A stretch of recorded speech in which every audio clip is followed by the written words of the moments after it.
Bienvenidos a este nuevo episodio del podcast Eleva tus finanzas. Es un gusto compartir con ustedes temas de educación financiera y de optimización de sus finanzas. Hoy tenemos un invitado muy especial que nos va a compartir mucho de su experiencia, aprendizajes y que también hemos tenido bastantes interacciones en temas de asesoría, en temas de coaching y nos va a enseñar bastantes puntos importantes. Sin más preámbulo, te presentas y nos dices a qué te dedicas. Andrés, es un placer estar acá. Jeffrey Oviedo, trabajo en el mundo corporativo, trabajo en el mundo de finanzas corporativas. Tengo muchísimos años de estar ahí. Sí, soy un asalariado de muchos años, pero también alguien preocupado por todo lo que es esta parte de la educación financiera y cómo me impacta a mí, cómo le impacta a mi familia, cómo le impacta a mis hijas. Entonces, por eso estoy tan interesado en estar acá con vos hoy. Buenísimo, Jeff. Muchísimas gracias por la oportunidad. Contaros un poquito de tu historia, es decir, de tu historia financiera, Okay. también un poquito de tu background, cómo has ido creciendo en tu vida. Qué interesante la pregunta, Andrés, porque cuando me decís, háblame un poquito de tu background financiero, partamos de que yo estoy casado por segunda vez, ¿ok? Y que no voy a decir que en mi primer matrimonio fue un caos financiero, etcétera, pero definitivamente la educación financiera era otra cosa.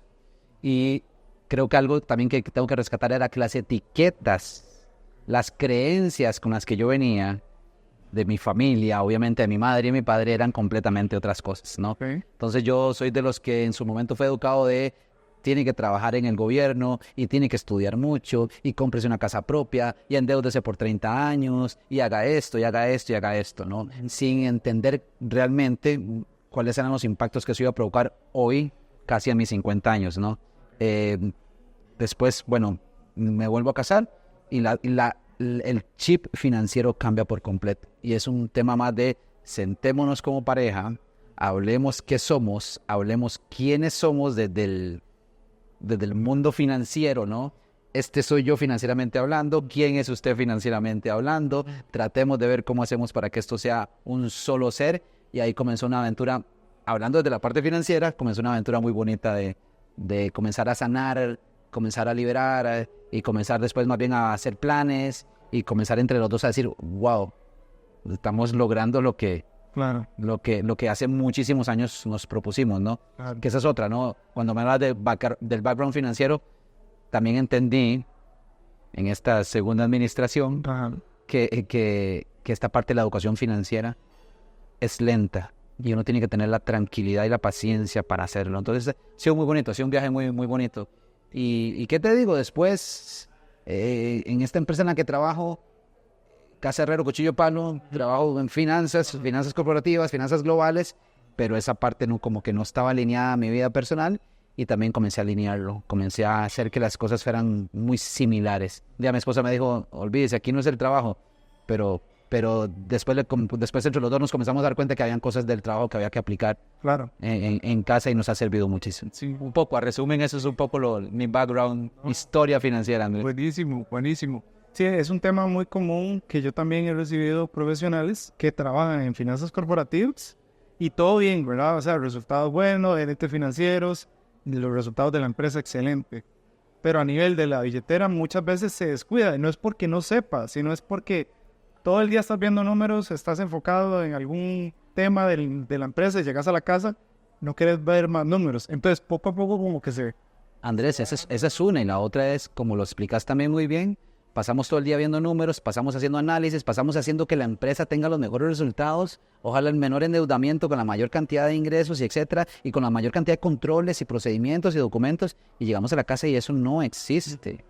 Eso no existe, o sea, no es que es débil, es que no existe. No existe un presupuesto común, no existe una billetera común, si lo querés llamar así, o una cuenta común. No sé en qué gastas vos, no sé en qué invertís vos, no sé cuáles son tus ingresos, vos no sabes cuáles son mis ingresos. Ah. Y según yo soy un experto en finanzas, pero en casa no. Y eso fue uno de los principales cambios de mindset, de chip que logramos hacer mi esposa y yo. Sí. Se ve muy bien. No, no. Bien. Buenísimo. Se ve muy bien. Uno de los puntos importantes que tocas ahí, las personas desconocen el porcentaje de endeudamiento. Es decir, muchas veces empezamos a adquirir casa, carro, y aquí importante, yo no estoy en contra de los sueños de las personas, porque el trabajo mío es que las personas lleguen a esos sueños, Totalmente. pero de una manera eficiente, ¿verdad? De una manera responsable. Entonces, sí, dice el punto, las personas no conocen ese tema de endeudamiento, no conocen porcentajes de ahorro, desconocen cómo proteger sus finanzas con un fondo de emergencia. Todos esos son puntos clave que yo siempre lo explico como un engranaje, ¿verdad? Entonces las finanzas van a ser un engranaje, una planificación que tanto así como se aplica a nivel de una empresa, ¿verdad? Que no solo personas que trabajan en finanzas, sino también que personas que tienen su negocio, no saben de finanzas, pero les ha tocado lidiar con los números, o personas de cualquier tipo de comercio. Es importante que también apliquemos lo que aplicamos en el negocio a la billetera, porque si no vamos sin ruta. ¿Y vos crees, Andrés, que estas nuevas... Voy a quitar lo que iba a decir de nuevas generaciones, ¿no? Yo tengo hijas, ¿ok? De diferentes generaciones, ¿ok? Y mi hija menor, por ejemplo, o mis dos hijas menores, el tratar de explicarles qué es una tarjeta de crédito, o vas a trabajar y esta es la carga social que te van a rebajar, son cosas que no enseñan nunca, y que cuando das ese paso de la educación, tú haces ese paso de colegio a universidad, comenzar a trabajar, ya sea en lo propio o ya sea en una empresa, no sabes realmente porque nadie te enseñó. Entonces comenzás a recibir un ingreso que además comenzás a salir en listas de los bancos. Claro. Los bancos comienzan a ofrecerte tarjetas de crédito, extrafinanciamientos, y ¿qué nos enseñaron a nosotros? Al menos mi generación, nos enseñaron a tener cosas desde el endeudamiento. Y entonces el sueño era endeúdese. Y vos decías algo muy interesante ahorita, yo le ayudo a la gente a perseguir sueños, ok, sí, pero ¿perseguirlos de qué manera? ¿Ves? Porque a veces el sueño, y nos pasó a muchos de hace mucho tiempo atrás, el sueño se volvió una pesadilla. Y entonces por eso es tan importante lo que varios de ustedes, y cuando digo varios de ustedes, los que se están metiendo en este mundo de educarnos financieramente hablando, están haciendo, porque qué importante es que comencemos a entender, sin importar la edad que tenemos, qué significa educación financiera, qué significa libertad financiera, qué significa salud financiera. Y si nosotros además, en mi caso, yo puedo transmitírselo a mis hijas, lo que ustedes hacen está más que pagado. No, buenísimo. Hay un tema que mencionaste ahí, y yo he estado hablando en mis redes últimamente de mi historia, un pedacito de mi historia, de por qué yo hago esto. De hecho, mucha de la parte que yo estudié finanzas fue de lo que yo viví cuando era más bien adolescente. Okay. Entonces por ahí fue, tocaste un punto, ¿verdad? Tus hijas y todo el asunto. Lo que nosotros tratamos es de inculcar para evitar ese tipo de problemas, porque todo surge desde niños, absorbemos cosas, adolescentes todavía más. Y si logramos empezar desde ahí con conceptos básicos, o acercarnos a cómo usar una tarjeta de crédito, a cómo ahorrar, y está en el punto de el tema, si quieres una casa, en deuda, si quieres un carro, en deuda, entonces todo es deuda. Y al final vivimos en deuda, pero esa deuda lleva un interés. Totalmente. Y ese interés, si lo multiplicas por el largo plazo, te hubieras comprado un montón de otros activos y hubieras generado bastantes ingresos por otro lado, ¿verdad? Andrés, si te acostumbraste, nos acostumbraron a querés un carro, endeúdese, querés una casa, endeúdese, pero querés un televisor, endeúdese, querés un teléfono, endeúdese, querés una nueva cama, endeúdese. Y no nos enseñaron a decir, santo, ¿qué significa esa deuda? Ajá. ¿Cuánto es deuda? ¿Cuánto es interés? ¿Cuánto vas a terminar pagando? Okay. No nos enseñaron a los que compramos o compraron casa así, a qué significa este método de primero vas a ir pagando intereses. O sea, primero le vas a estar dando el ingreso al banco y usted no va a estar pagando su casa. Y hay gente que ha perdido su casa porque al final nunca la logró pagar. Entonces, nos enseñaron, Andrés, a vivir desde el endeudamiento, o lo dirían algunos coach, nos enseñaron a vivir desde la carencia. Okay. Y no desde la abundancia. Y esto suena un poco tricky, ¿no? Suena tricky porque entonces la gente piensa que, es que abundancia significa voy a tener millones y voy a tener riquezas. No, o sea, desde cómo me hablo, entonces yo voy a endeudarme, voy a tener una casita, porque es lo que quiero tener, pero la casita no es mía, realmente la casita es del banco. Y no nos enseñan desde la abundancia a decir, ok, quiero mi casa, la quiero diseñada de esta manera, estoy hablando desde la abundancia, aunque eso significa que el plan para tener esta casa, ¿okay?, va a ser estos 10, 15, 20, 25 pasos. Entonces también nos enseñaron a vivir desde la carencia, pero además nos enseñaron a vivir al corto plazo. Corto plazo. Y eso es desde muchas generaciones atrás. ¿Qué nos toca a nosotros ahorita? ¿Qué les toca a personas como vos que están en este mundo? Hacer ese corte y decir, ¿sabe? Te voy a enseñar a perseguir tu sueño. Si tu sueño es la casa propia, vamos por ella. Pero vamos a seguir este camino de abundancia y no de carencia. A menos así lo veo yo. Qué buen punto, buen punto. Hay un tema ahí, cuando yo tuve mi primer salario, ¿verdad? Cuando yo era asalariado, recibo mi primer salario y mi mamá se acerca y me dice, cómprese su casa, así con el primer salario. Si yo hubiera seguido ese consejo, y yo hice los cálculos un día, de hecho hablé de esto en redes sociales, yo hubiera estado 60% de endeudamiento con el primer salario. Claro.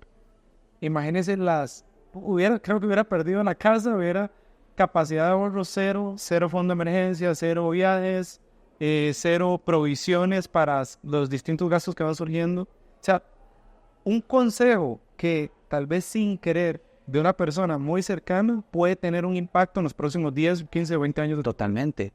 Y no es que el consejo que yo le estoy dando a mis hijas o el consejo que vos le estás dando a la gente sea el último refresco del desierto, ¿no? ¿Okay?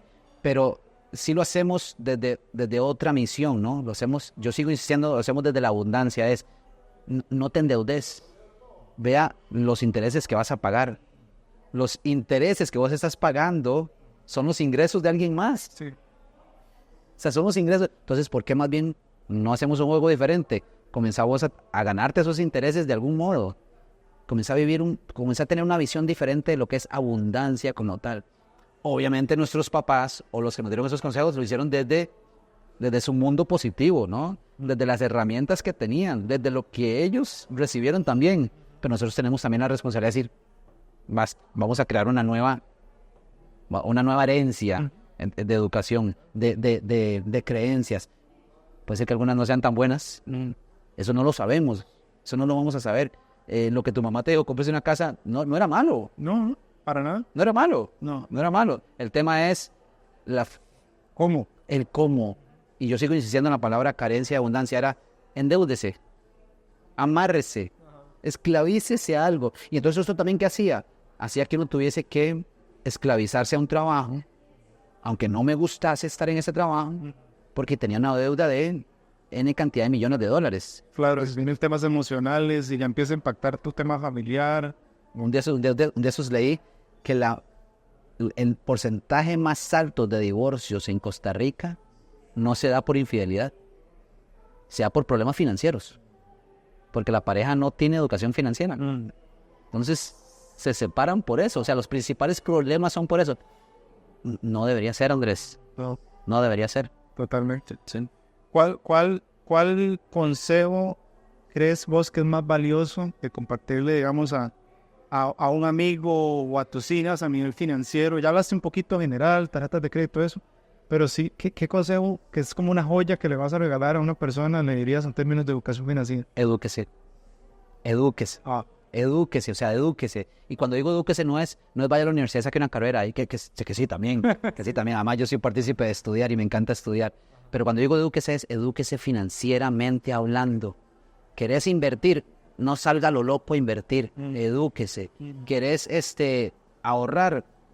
Que es un término que podríamos después hablar, pero salga y edúquese qué significa ahorrar, qué significa invertir, qué significa tener salud financiera, qué significa libertad financiera. Si quiero una tarjeta de crédito, ok, santo que banco, no la voy a querer todavía, explíqueme qué significa la fecha de corte, qué significa pago contado, qué significa pago mínimo, en qué me estoy metiendo, qué significa una tarjeta negra contra una tarjeta que no es negra, y qué significan esos beneficios que me das, realmente son beneficios o no son. Edúquese.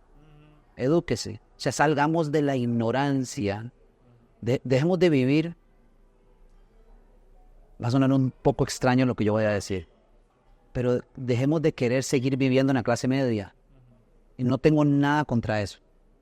Lo que quiero decir con esto es que si nos educamos, y no estoy hablando de plata, si nos educamos, nos vamos a formar más para poder entender si quiero estar aquí, si me puedo mover aquí, incluso si me puedo mover más antes. Y no estoy hablando de plata, estoy hablando de tranquilidad, estoy hablando de libertad, estoy hablando de salud. Andrés, ¿cuánta gente ahorita, por no haberse educado, cometió errores financieros que hoy los tienen en depresión, con problemas mentales, con problemas físicos, por todo lo que provocó eso? Entonces, esa joya que decís, edúquese mucho. O sea, y ahora en la era en la que vimos que tenés tantas herramientas para educarte, no puedes alegar ignorancia a todo lo que hay. No Claro. puedes, o sea, una persona como vos que está dando su vida para que la gente se eduque financieramente hablando, hay que aprovecharse. Hay un punto importante y es de esas joyas que yo hablo. Hay que ver esto como un engranaje. Total. Entonces, si vos tenés metas, por ejemplo, vos tenés 20 años, tenés 30 años, van a cambiar muchas cosas en la vida porque son dinámicas. Total. La vida es dinámica, perdón. Entonces, no nos enseñaron a planificar, ¿verdad? O simplemente comprometimos mucha parte del ingreso y eso nos va a limitar otros sueños que van a salir más adelante. Totalmente, Andrés. Totalmente, Andrés. Y además dijiste algo ahorita, wow, súper fuerte, y es la palabra ingresos. Pero los ingresos, yo sé los ingresos que tengo hoy. Y además le pusiste a la ecuación planificar. Y si yo soy un empleado de la empresa privada, ¿cómo estoy seguro yo que en 15 años voy a tener el mismo ingreso? Voy a irme para atrás. ¿Cómo estoy seguro que voy a tener ingreso? Que voy a estar en la misma empresa. Ahora que el mundo está girando tan rápido y que salen empresas a cada rato, o que la inteligencia artificial está ayudando a que muchas cosas se hagan diferente, ¿cómo sé yo que en 10, 15 años voy a tener ese ingreso? ¿Cómo planifico eso?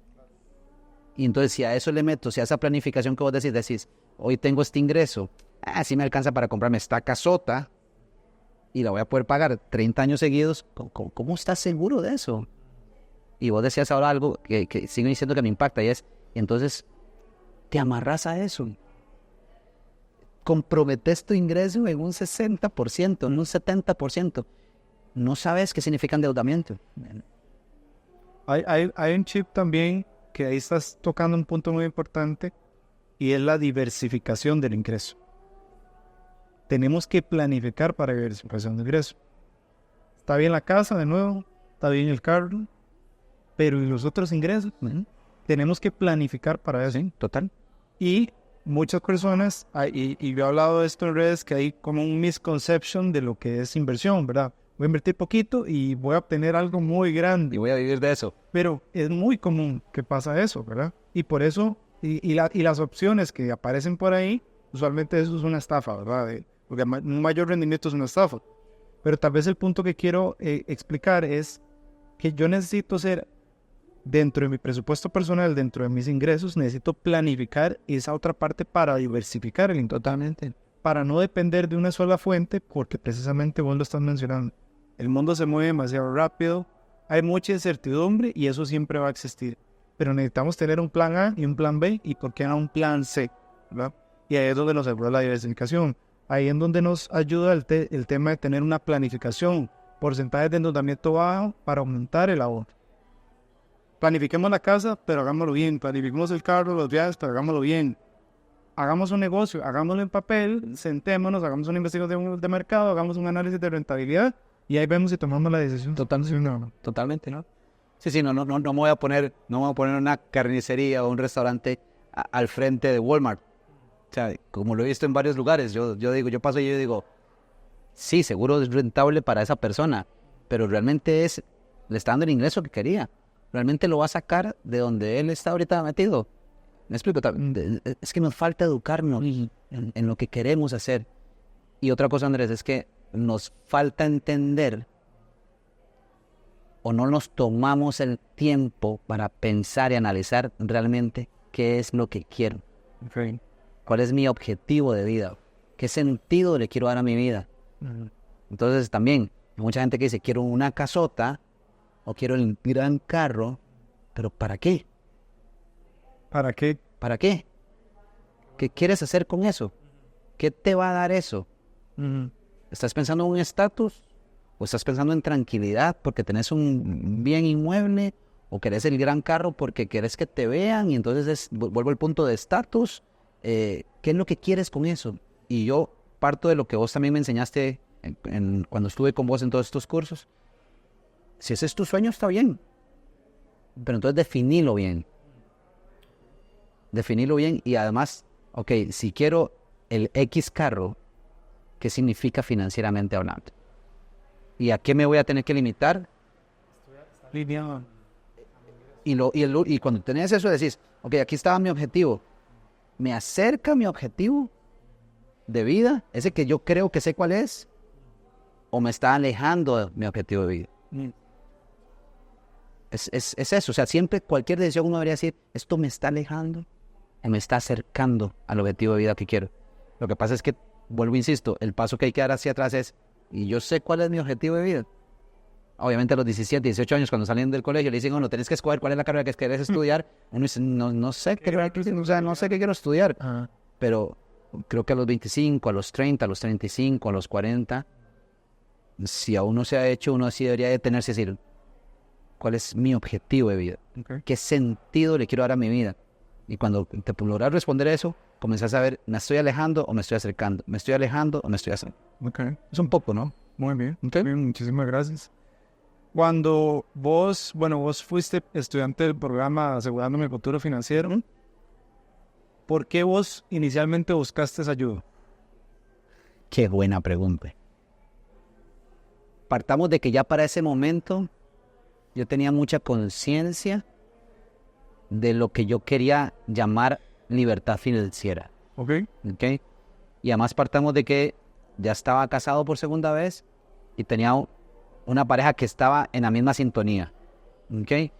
En la misma sintonía de decir, ok, tenemos deudas que nos están alejando de lo que queremos, no estamos generando ingresos, tenemos un solo plan, que era el salario, y no estábamos mal, que eso es importante, Andrés. Si te acuerdas, cuando yo lo hice con vos, yo no llegué frustrado diciéndote, Andrés, mae, las deudas me están matando, las tarjetas de crédito me están matando, no, voy a perder la casa. No. O sea, no, yo llegué más bien, Mantenimiento preventivo. más bien yo llegué diciéndote, mira, todos los años voy a hacerme exámenes médicos. Es lo mismo que quiero hacer con la parte financiera. Yo sé que no estoy mal, pero realmente no sé cómo estoy. Ok. Y entonces tu plan, porque no sé ahorita cómo son tus clientes, pero yo sí te puedo decir que yo fui ese cliente de decir, uy, yo no quiero ser esos clientes. No estoy aquí. Entonces yo llegué como se te dije, Andrés, quiero entender qué está pasando en mis finanzas. ¿Qué puedo hacer más? ¿Qué debería de hacer? Y nunca se me olvida que yo llegué y le dije a usted, y quiero invertir. Y mi esposa se hizo así como, y usted fue, pero suave, dejemos que pase.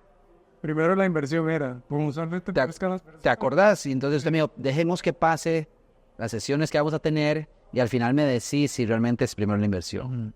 Entonces hicimos todo el análisis de nuestras finanzas, de todo lo que ganábamos, rubro por rubro, qué era lo que estábamos gastando. Me encantó cuando hicimos la parte de qué significa fondo de emergencia, porque para mí era otra cosa. Y cuando ya lo vi cuantificado, yo dije, ok, estoy lejos de lo que es un fondo de emergencia. Y entonces ya ahí el chip de invertir como que comenzó a apagarse. Todavía no completamente. Y aunque teníamos muy poquitas deudas, también comenzamos a, ok, ¿cómo salirnos de esas deudas? Aunque sean pequeñas, salgámonos de eso ¿para qué tenerlas? Y además, si tenemos el dinero, ¿para qué tenerlas, no? Entonces, sí, fue muy educador. Pero además a nosotros nos dio una base, nos dio un framework de decir, ok, listo, sabemos que si queremos esa libertad financiera que queremos, tenemos que primero trabajar en eliminemos todo lo que se parezca a una deuda, vamos a crear ese fondo de emergencia que yo insisto, yo tenía otro concepto completamente y que ahora sí, entre los dos, sabemos qué significa exactamente y que lo hemos usado. Ok. Eso es importante, eso es importante. En 2 ocasiones a nivel salud hemos tenido que decir, bueno, ok, es tanto. Y es como decir, listo, ahí para eso está el fondo. Ajá. Y no se está tocando esto, no se está tocando esto, no se está tocando esto. Se está tocando el fondo para lo que es. Y no se toca en inversión. Y no se toca en nada más. Sí. Y no me endeudo además. Ajá. Entonces eso nos ha dado esa tranquilidad, ¿no? Entonces ha sido muy liberador, fue muy liberador. Y yo sigo insistiendo, fue muy educador. Entonces también otra cosa que me sirvió estar con vos es, entonces ya con cierta propiedad también me puedo sentar con mis hijas y decir, ojo esto, pero es que además también nosotros lo estamos haciendo. ¿Ok? Con el ejemplo. Vean nuestras finanzas. Así estamos. ¿No? Así estamos. Así está el asunto. Ajá. Aquí tenemos esto, aquí tenemos esto, aquí tenemos esto.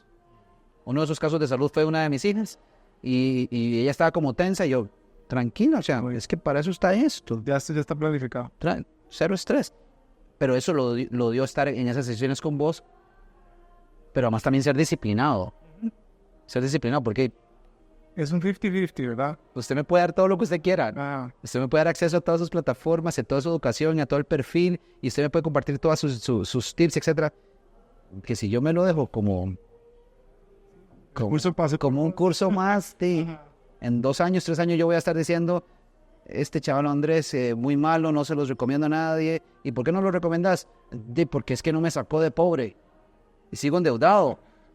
Y eso está en uno. A mí la gente me pregunta, ¿tal lugar es bueno para estudiar inglés? Sí, si usted va todos los días. Sí, si usted todos los días ve cosas en inglés, va a aprender más rápido.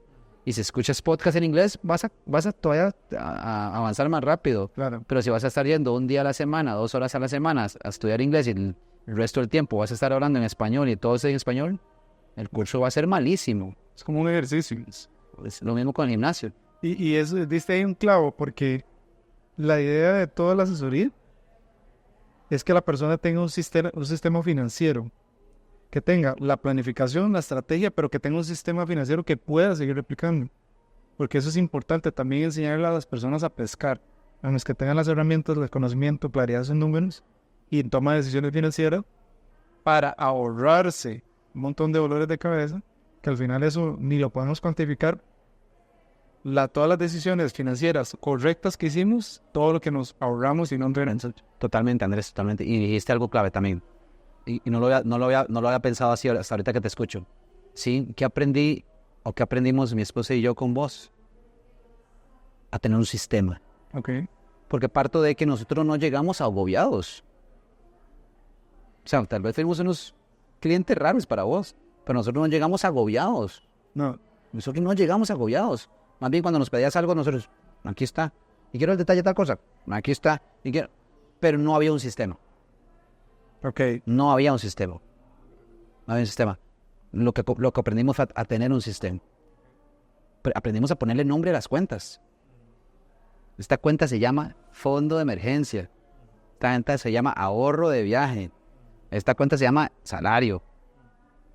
Entonces, hay un sistema. Y eso también ayuda mucho a seguir ordenándose más, controlándose más. Y vuelvo a repetir lo que decía unos minutos atrás. Entonces, ¿qué está pasando con eso? A mi esposa y a mí nos está acercando a nuestro objetivo. Ok. Completamente nos está acercando, poco a poco, lento, porque además ha sido el ritmo que nosotros le hemos querido dar al sistema que nos enseñaste. Pero todo bien, todo bien. Jeff, ¿algún mensaje final que vos quisieras compartir de educación financiera? ¿Qué le podrías decir a las personas? Un tip o 3 tips que se te vengan a la mente para que mejores la optimización de su dinero, el manejo de sus finanzas personales.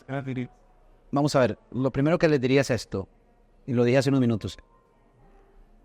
Edúquense, o sea, entiendan qué significa finanzas, entiendan qué significa libertad financiera, entiendan qué significa salud financiera. Eso es lo primero que yo le diría a la gente. El otro consejo que yo daría, y no sé si es a la gente, Andrés, pero ese es el sistema en el que vivimos, es tenemos que hacer algo para que la educación financiera sea una materia. Tenemos que hacer algo para que desde que estás en 7º año, tal vez en escuela no, pero desde que estás en 7º año, la educación financiera sea una materia. Que un año te enseñen a cómo manejar tarjetas de crédito, que un año te enseñen a cómo hacer un presupuesto, que un año te enseñen a cómo hacer ingresos, que un año te enseñen a qué significan ingresos pasivos, y que cuando termines 5º año o 6º año, seas una persona preparada en eso. Que cuando un banco llegue a decirte algo, usted entienda qué es lo que le está diciendo un banco. Que cuando alguien te hable de un fideicomiso, usted entienda qué significa un fideicomiso. Y cuando alguien te hable de una inversión, qué significa una inversión. Que cuando uno de los chicos llegue a tener trabajo y le dan su primera tarjeta de débito, entienda cuál es la diferencia entre una tarjeta de débito y una tarjeta de crédito. Ese sería mi segundo punto. Claro, no me decís consejo, yo digo, tenemos que hacer algo. Nosotros tenemos que hacer algo. Todos los que estamos en eso tenemos que hacer algo para que esto se pueda hacer. Y el tercer consejo que yo les daría es, y tengo que ser honesto, me lo enseñaste vos en todo esto, y es, si nos vamos a educar o si se van a educar financieramente hablando, que sea porque tienen un sueño, ¿ok? Pero disfruten el viaje. O sea, eso de que ya cuantificaste todos los cafés que te tomas en el año, y entonces te estás metiendo estrés. Salud mental. Usted decida si no quiere tomarse ese café, pero disfrute el viaje. Porque hacia donde vas es hacia un tema de salud financiera. Y no puedes estar en un viaje de salud financiera provocándote estrés. Bueno, Esos son los 3 puntos que yo diría. balance. Total. Muchísimas gracias de verdad por tus consejos Sí, y por por la eso. oportunidad. Y no, un placer haber compartido con vos. Andrés, lo que necesites siempre. Muchísimas gracias. Siempre un placer. Pero bien.